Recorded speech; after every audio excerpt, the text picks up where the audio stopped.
Hello guys, good afternoon. This is Jeffoy pa rin po and welcome to my channel. So for today's video guys, punta naman tayo sa farm ni Dr. K. So from clinic na pinuntahan natin during our previous vlog, jump naman tayo sa farm. And yun, napaunlahan pa rin tayo. So grab na lang ng grab. So more of Dr. K's property. Ano, baan? Uy! So let's go guys, samahan nyo for today's video. Let's go! Nandito na pala tayo guys sa harapan ng property ni Dr. K.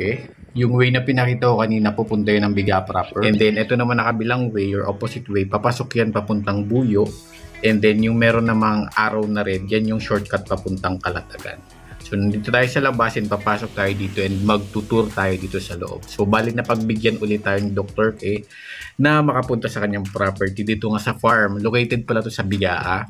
And yun nga, grab lang ng grab since yun nga sinama tayo para daw makapag-relax naman and sa akin naman para makapag-vlog and maipakita natin itong farm niya. And sabi nga pala ni Dr. K, ito daw na farm niya ay open daw to the public. Pwede daw kayong bumisita dito anytime you want kung gusto niyo ng relaxation o anumang recreation na gusto nyong gawin na mag-distress kayo, pwede daw to. Syempre, as courtesy naman sa may-ari, magpaalam lang kayo. Open na open to. Pwede kayo magdala ng mga tents nyo dito kung gusto nyo mag-camping kasi sobrang lawak nga ng lupain. So, pwede daw yun. O kaya, gumawa kayo ng mga activities nyo. Pagtaguan kayo dito, bahala na kayo. Basta yun, open to the public daw to. Pwede kayong pumunta anytime na gusto nyo, mag-relax kayo, mag-unwind kayo. O kaya naman kung pagod na kayo sa buhay, o stress o burnt out na kayo sa buhay. Ayun, mag-stay close lang kayo sa nature. Para naman ma-improve naman yung mga mental well-being natin. Tsaka mabawas-bawasan yung aggressions natin, yung mood swings, yun. Kasi, di ba pag nag-stay close ka sa nature talaga, may healing rate talaga. Tsaka pag feeling isolated ka kasi nga malungkot ka o kaya naman feeling low, ayun, stay close ka lang sa nature kasi nagbibigay naman talaga ng calmness yan. Kasi napaka-therapeutic naman talaga ng vibe ng nature. Kasi nga sinasabi nga nila, ultimate healer talaga of all the therapies yung nature. Ayun, sana naintindihan nyo rin ako. Ako kasi yung tipo ng tao na nakakaramdam ng ganun eh. You know what I'm saying? Uy! Saan na naman tayo nagpunta? So yun, ito pala guys na farm ni Dr. K. Meron pala tong laki na 12 hectares. So ang laki-laki. Tapos kung makikita nyo pa ito, ay ang bundok na yan, half of that bundok lang naman ay kasama pa sa property niya. Imaginin mo may property ka na bundok. Tapos ayan, terrestrial habitat. Grabe, ang daming plantation. Kung makikita nyo, may mga tanim na puno ng nyog. Merong mga kung ano-ano. Tapos yun nga, may makikita pa tayo ditong mga saging. And dati daw, sabi ni Doc, meron daw siyang mga tanim or pananim dito na abaka. Pero it so happened daw na masyado daw acidic yung lupa, kaya hindi daw nag-survive yung abaka.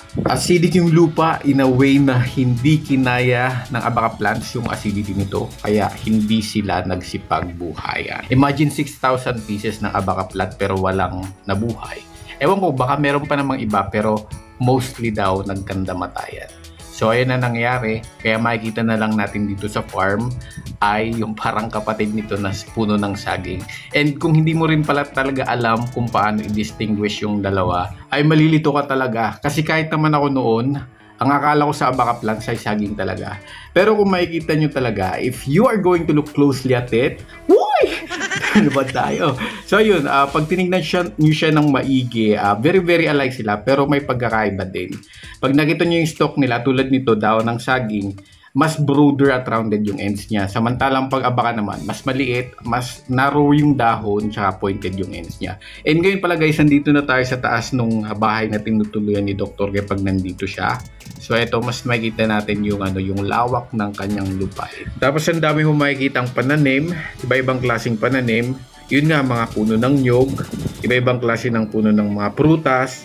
May mga root crops din dito, tapos may mga veggies na yun na ata yung nagiging main source ng produce ni Doc dito sa bahay nila at saka doon sa kanyang clinic.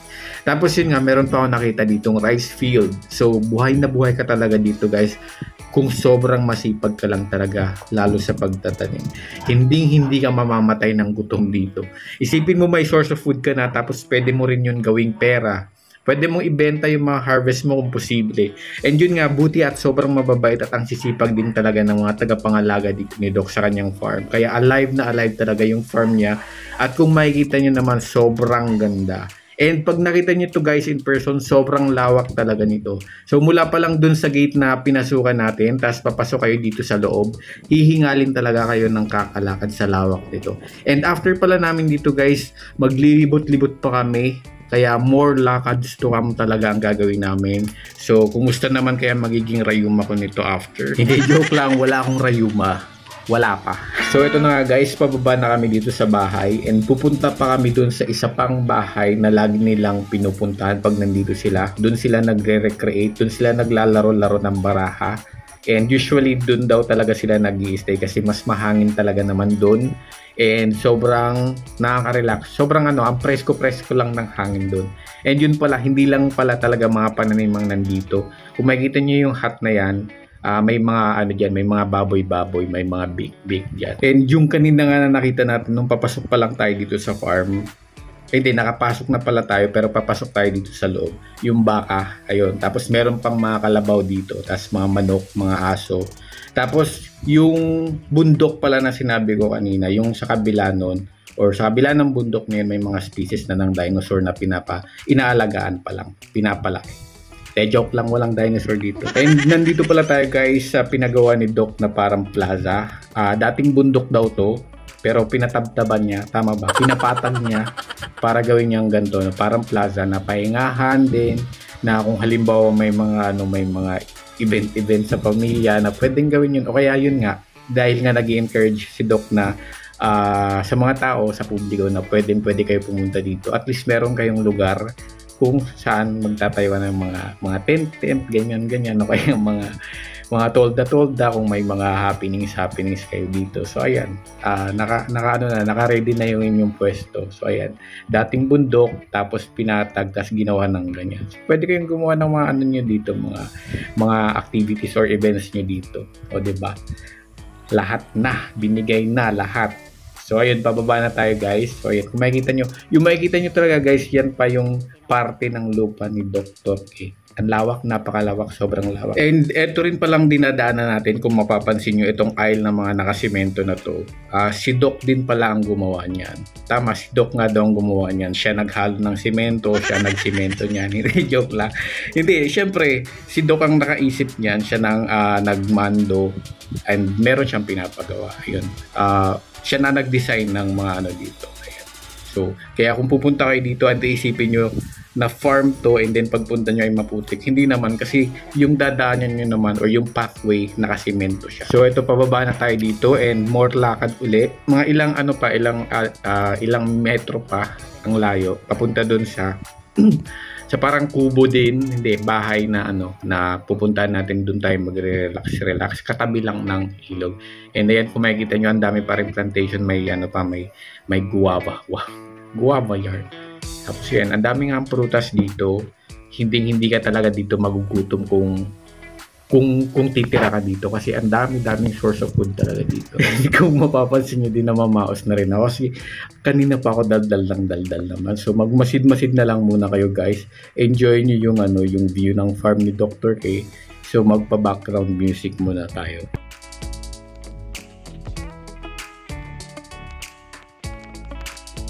And yun nga pala guys, nakita ko kasi na may mga saging na naman. So sayang pala talaga kung nag-thrive yung 6,000 pieces na abaka plants ni Doctor dito.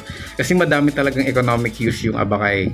Like pwede natin gawin yung handcrafts tulad ng bags, ng carpets, ng furniture, mga damit, sapatos, sombrero, mga accessories, and pwede ring lamps, tsaka mga wall coverings, tsaka syempre sa paper industry malaking tulong yun. And kasi nga naman, Catanduanes kasi yung top producer ng abaka dito sa Pilipinas. Tapos Pilipinas naman ang #1 supplier ng abaka worldwide, at dahil yun sa atin.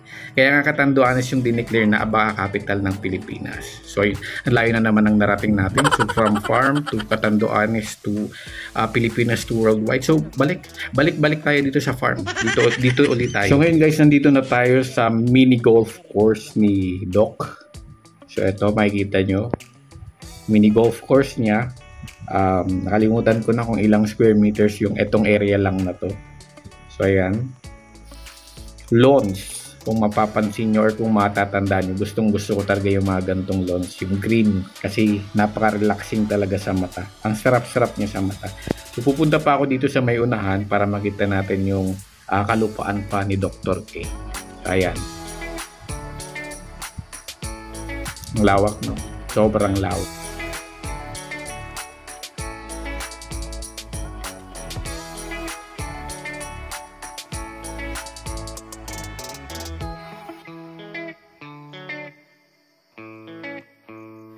Tapos ayun pala guys, kung makikita nyo, merong ilog dito. Pero ang sabi ni Doc, wala naman daw talagang ilog sa property niya noon. It so happened kasi nung bagyong Rolly, ay, anong sabi ng Rolly? Rolly, Rolly, Rolly in the river, in the river of Babylon. Hindi, nung pagkatapos daw ng bagyong Rolly, masasabi ko na naman Rolly. Ayun, pagkatapos ng bagyong Rolly, nagkaroon daw ng ilog dito. So para ang nangyayari nun guys, siguro since may bagyo, posibleng tumaas yung tubig ilog, tapos nagkaroon ng erosion dito sa bandang property nito. Tapos nagkaroon ng channel o panibagong daan yung tubig ilog hanggang sa nagka-river bed. So nag-meander siya. Wow, sa meander. Ano yun? So hindi, bale sa madaling sabi, nagkaroon ng winding course o bend sa dinadaanan ng tubig. Kaya nagkaroon ng ilog dito sa property nito. So yun guys, pataas na kami, palabas. Hindi pataas na kami. Ito na yung yung bahay na pinag-i-stayan nila lagi. Dito sila nagre-recreate, dito sila naglalaro ng mga kasama niya dito, mga cards. So ayun. So ano na muna tayo dito, kakain daw tayo dito. So kakain muna kami. So wait lang guys. So ayan, viewing muna kayo.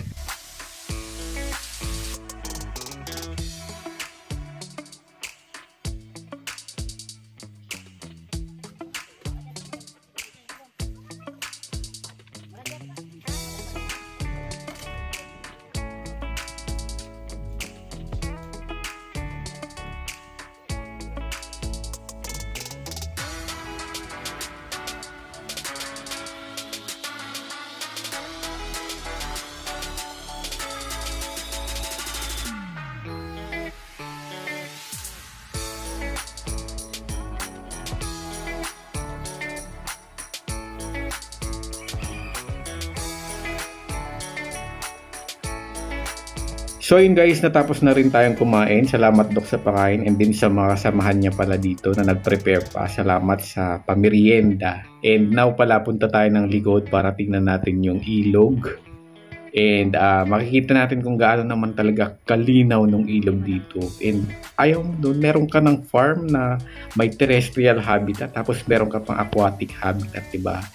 Fresh water. So ayun, pwede ka maligo-ligo dito. So pababa ako dito para makita natin or ipakikita ko sa inyo kung gaano naman talaga kalinaw yung tubig. So ayun, may mga nagta-thrive din daw na mga isda dito. So may mga dito, may mga octopus, may yellowfin, tapos may mga stingray dito. Siyempre wala yung ganun. So yun guys, makikita nyo ang linaw-linaw ng tubig. So kukunan ko pa yan ng malapitan para mas ma-appreciate nyo.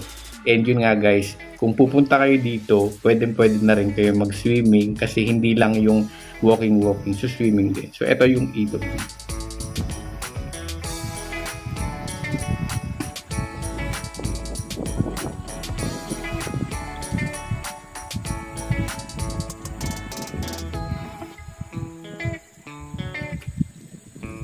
Sarap-sarap lang sa eyes, no? Tsaka ang sarap din sa ears pakinggan nung current. Wow, current. Yung current ng ilog. So ayan siya guys, and then titingnan ko ng malapitan or papakita ko sa inyo ng malapitan yung ilog, tubig ilog. And ito yung sinasabi ko sa inyo, yun nga, baka nagkaroon ng soil erosion sa bandang to, kaya nagkaroon ng bagong channel yung ilog. Enjoy nyo lang guys. So yan, malapitan.